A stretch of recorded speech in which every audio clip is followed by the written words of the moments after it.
Let me tell you just a little something about the American Indian in our land.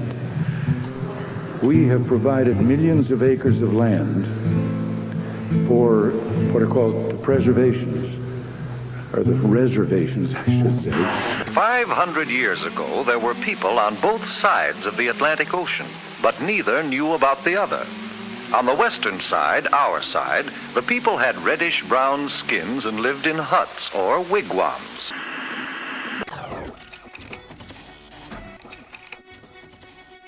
Genocide shall be understood as any policy undertaken with intent to destroy, in whole or in part, a national, ethnical, racial, or religious group. At various times in this country's history, there have been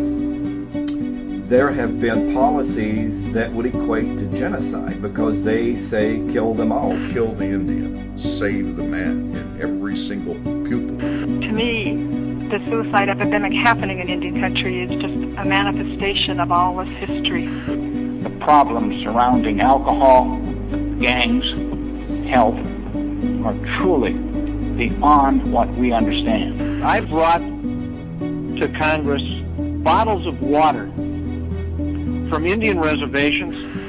This is what people are expected to drink. 1 little, 2 little, 3 little Indians, 4 little, 5 little, 6 little Indians, 7 little, 8 little, 9 little Indians, 10 little Indian boys. Indian country paid their dues a long time ago.